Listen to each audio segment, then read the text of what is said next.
You think you know how the world works. Well, a lot of what you see on the surface, it's not the real story. The global economy runs on these weird, hidden rules, and they lead to some pretty wild situations.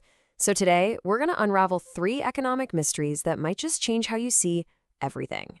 Okay, let's start with one that just sounds completely wrong. Why on earth would America throw away millions of brand new shipping containers from China every single year? I mean, these things carry all our stuff across the ocean. Why aren't we just, sending them back? And get this, here's another one for you. Why does the world's #1 oil producer have to import foreign oil? Seriously, America pumps out more crude than anyone, more than Saudi Arabia. And yet, it's also one of the biggest buyers of foreign oil. It's like a bakery that has to buy its own bread. It makes no sense, but the answer tells you everything about these hidden rules.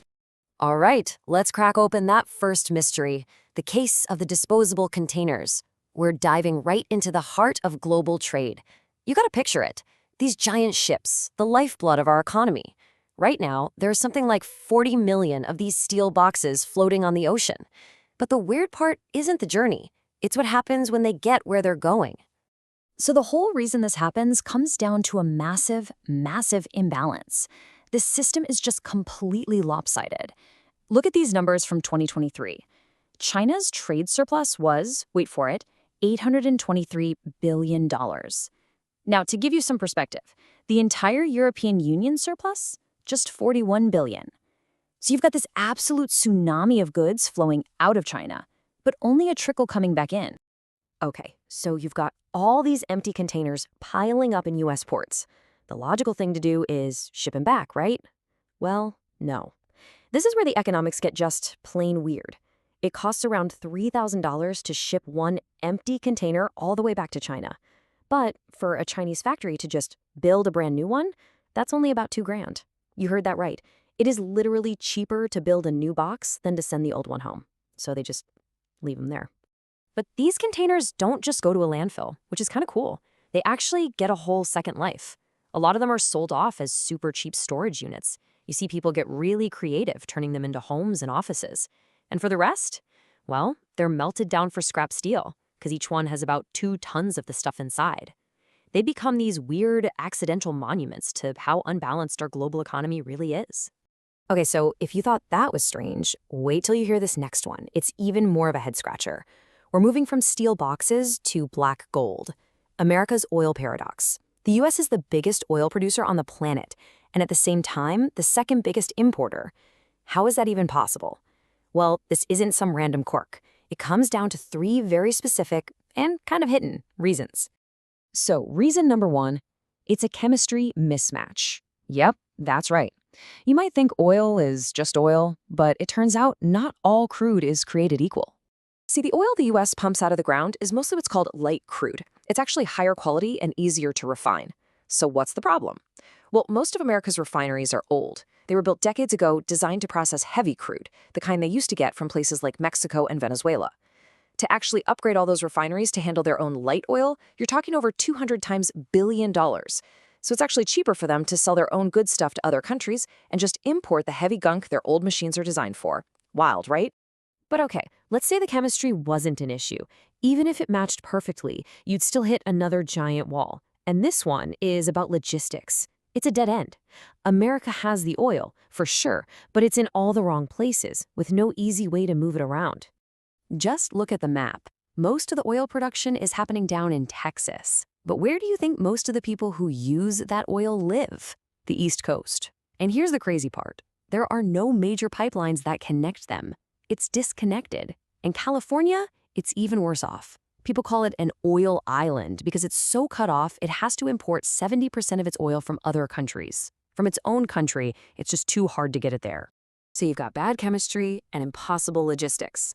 And as if that wasn't enough, here's the third and final reason, the real kicker. It's a law that's over 100 years old. It's called the Jones Act from way back in 1920. See, after World War I, the U.S. wanted to make sure it had a strong shipping industry for national security, so they passed this law. It says that if you're shipping anything between 2 American ports, say from Texas to New York, it has to be on a ship that is built in the U.S., owned by Americans, and crewed by Americans. Now, it sounded like a great idea back then, But boy, did it have some unintended consequences. And here's what that means in dollars and cents. American ships are way, way more expensive to build and run. So that law, it basically slaps a $5 tax onto every single barrel of oil shipped domestically. So if you're a refinery in New York, it's often just cheaper to buy your oil from another country than to ship it from Texas. A law that was meant to protect the country is now making it more expensive to use its own resources. Okay, for our last mystery, we're shifting gears from pure economics into the world of geopolitics. Because sometimes these hidden rules aren't about saving a buck. They're about playing a high-stakes game of cat and mouse with international sanctions. And this next story, seriously, it sounds like something straight out of a movie. So the question is, how did Iran, a country facing really heavy sanctions, manage to get 5 American-made Boeing 777s? The plan they pulled off was just genius in its complexity. They used shell companies, fake corporations that just exist on paper, to buy the planes. They bounced the ownership from the US to Madagascar to get it out of American jurisdiction. Then they flew the planes to Cambodia, a country with pretty relaxed aviation rules, so they could basically hide in plain sight. They filed a fake flight plan, saying they were going to Kenya for maintenance, and then they made their move. This is the climax of the whole operation. As soon as those planes entered the airspace over Afghanistan, which isn't monitored very closely, they went dark. The pilots just turned off their transponders. And just like that, 5 huge jumbo jets vanished. They disappeared from global tracking systems, changed course, and landed secretly in Iran. And now they're flying for Iran's national airline.